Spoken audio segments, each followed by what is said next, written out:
may not return home alive. And it goes without saying that every armed conflict that the United States of America is engaged in must be consistent with the Constitution of the United States and be lawful. Let us make no mistake about it. Article 1, Section 8 of the Constitution states in no uncertain terms that Congress shall have power to declare war. Congress shall have power to declare war. The Founding Fathers gave the power to declare war to Congress, the branch most accountable to the people. For far too long, Congress, under Democratic and Republican administrations, has abdicated its constitutional role in authorizing war. The time is long overdue for Congress to reassert its constitutional authority. And that is what Senators Lee, Senator Murphy, and I are doing with this privileged resolution that we are introducing. Many Americans are unaware that the people of Yemen are suffering today in a devastating civil war, with Saudi Arabia and their allies on one side and Houthi rebels on the other. In November of this year, the United Nations Emergency Relief Coordinator said that Yemen was on the brink of, quote, the largest famine the world has seen for many decades, end quote. So far, at least 10,000 civilians have died and over 40,000 have been wounded in the war, and 3 million people have been displaced. Many Americans are also not aware that U.S. forces have been actively involved in support of the Saudis in this war, providing intelligence and aerial refueling of planes whose bombs have killed thousands of people and made this crisis far worse. We believe that as Congress has not declared war or authorized military force in this conflict, the United States' involvement in Yemen is unconstitutional and unauthorized, and U.S. military support of the Saudi coalition must end. Without congressional authorization, our engagement in this war should be restricted to providing desperately needed humanitarian aid and diplomatic efforts to resolve it. That is why today, Senator Lee and I and Senator Murphy are introducing a joint resolution pursuant to the 1973 War Powers Resolution calling for an end to U.S. support for the Saudi war in Yemen. The War Powers Resolution defines the introduction of U.S. armed forces to include, quote, the assignment of members of such armed forces to command, coordinate, participate in the movement of, or accompany the regular or irregular forces of any foreign country of government when such military forces are engaged, or there exists an imminent threat that such forces will become engaged in hostilities, end of quote. Assisting with targeting intelligence and refueling airplanes as they bomb these targets clearly meets this definition. This is not a partisan issue. Support for the Saudi intervention in Yemen began under a Democratic president and has continued under a Republican president. Senator Lee is a conservative Republican. I am a progressive independent who caucuses with the Democrats. In November of last year, the House of Representatives, with a strong bipartisan vote, voted overwhelmingly for a non-binding resolution stating that U.S. involvement in the Yemen civil war is unauthorized. Only 30 members of the House voted against that resolution, and that is what we are saying today. We are in agreement with the vast majority of the Democrats and Republicans in the House. Here is the bottom line. If the President or members of Congress believe that support for this war is in the U.S. interest and that we should be involved in it, then let them come before Congress, let them make their case, and let the Congress vote on whether or not we stay in that war. I believe that we have become far too comfortable with the United States engaging in military interventions all over the world. We have now been in Afghanistan for 17 years, the longest war in American history. Our troops are now in Syria under what I believe are questionable authorities, and the administration has indicated that it may broaden that mission even more.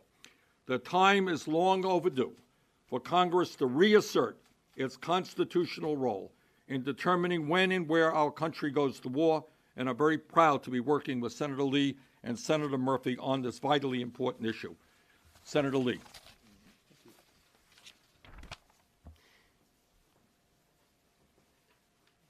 Importantly, this legislation is neither liberal nor conservative. It's neither Democratic nor Republican.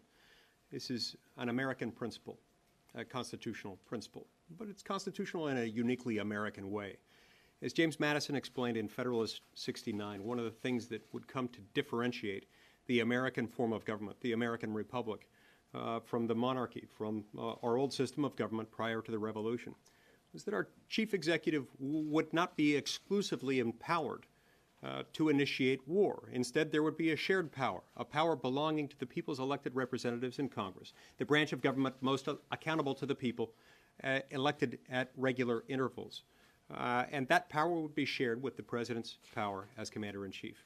Now, there are, of course, some gray areas in between where the president's power as commander-in-chief ends and where the Congress's power to declare war begins. It's one of the reasons why the War Powers Act of 1973 was adopted, in order to identify where those spaces overlap, where they intersect. And that's what we're addressing here. This particular conflict in which the United States is providing assistance to a Saudi-led coalition against the Houthis in Yemen is a good example of how something can become an interbranch issue rather than a Republican versus Democratic issue. Our involvement commenced, of course, during President Obama and has continued during the current presidency. This involvement is therefore not the creation of either political party. But over the course of the last few decades, there has been a steady erosion due to the willingness on the part of members of Congress to acquiesce to executive authority in this area. And so it's important that we address this from time to time, especially when American lives are being put on the line and American resources are being devoted toward a particular conflict. The American people have every right and every reasonable expectation that their elected representatives in Congress will debate this and will discuss this rather than simply allowing it to happen. We're involved in mid-air refueling. We're involved in identifying targets. We are involved in intelligence, surveillance, and reconnaissance. These are all things that are very significant in that we're providing material assistance to a Saudi-led coalition in the involvement in a civil war in Yemen. The American people have every right to expect that we would do something about this and that we would exercise our power pursuant to Article 1, Section 8 of the Constitution and consistent with the War Powers Act of 1973. That's what this legislation does. And it's not every day that Senator Sanders and Senator Murphy and I come together on something, but we firmly agree on this, underscoring the fact that this is not a partisan issue. This is instead a constitutional issue which we stand behind wholeheartedly. Yes. Thanks so much for doing this. Two questions. First, when the House tried... Sorry, you are... Oh, pardon me. Brian Harris with Al Monitor. We cover Middle East, North Africa. When the House tried to do this last autumn, it was also pursuant to the War Powers Resolution and theoretically guaranteed a floor vote. Obviously, the two chambers have different rules, but House leadership basically attempt to strip it of that privileged status. Do you have guarantees from Leader McConnell and Chairman Corker that this actually will go to the floor? And also, on kind of the basis of your argument that mid-air refueling qualifies as hostilities, you know, the U.S. has not directly itself targeted the Houthis, you know, fortunately there have been no U.S. deaths in this campaign against the Houthis. So how confident are you with your legal argument on this? Well, first of all, the term hostilities is not defined itself in the War Powers Act. The War Powers Act does trigger our authority whenever we put our armed services personnel into a situation where imminent involvement in hostilities is clearly indicated by the circumstances. These are the kinds of circumstances in which hostilities are involved. And we're also putting our armed forces personnel and equipment into territory, airspace, or waters of a foreign nation while prepared for combat. Those things themselves implicate the War Powers Act. I honestly believe that if you look at the War Powers Act, that what the United States is doing now constitutes being involved in a military action in violation of that act. I think that's pretty clear. Yeah. Senators, I'm Karen Diversion with the Washington Post. Two questions that are related, I guess. One, I was hoping if you could just go through the procedure of what has to happen to bring this up in the Senate to get those of us who are less young back up to speed. And then also, you mentioned Afghanistan, Syria, but you're not addressing those first. You're focusing on Yemen. So why this conflict to do this? There's been talk of ALMS and other things for Right, years in the Senate. right. So why this now? Well, let me start off. As I understand the process, we are going to be introducing this resolution. The Senate Committee on Foreign Affairs has 10 days to discharge it. If it does not, one of us will be on the floor asking for its discharge at a time that we think appropriate. And then we begin the debate. Getting back to your question, what will Senator McConnell do? I don't know if Mike has additional information. But if, in fact, he chooses not to let us go forward and tries to table this resolution, then, in fact, the tabling will be a vote on the essence of what we're talking about. In terms of Syria, I have, speaking only for myself, serious concerns. But I think the point that Senator Lee made, which I very strongly agree with, it's not just Yemen, and it's not just Syria, and it's not just Afghanistan. What it is the fundamental principle of what entity of government decides whether or not we go to war. And the Constitution is quite clear that that must be the United States Congress and not simply the President. Senator, for you, though, why Yemen and not the other? Well, we have to deal with these conflict by conflict. It wouldn't make any sense to put out one resolution dealing with every issue. It makes sense to address it one at a time, and that's why we're addressing it this way. And it's the principle. It's the principle. If we can establish this principle, it will be a significant departure from past foreign policy in the United States. Do you believe there's more support for establishing the principle on Yemen, though, than these other conflicts that are out there?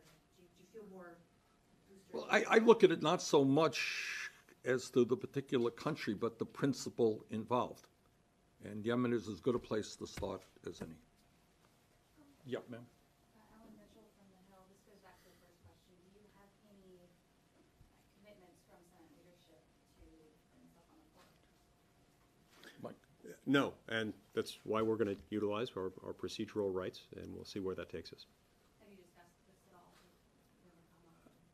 I've discussed with my colleagues, including him, that I'm going to be bringing up this legislation. What was his reaction to that? You'll have to ask him. Okay. Okay. Okay. Thanks very much. Thank you. Good job.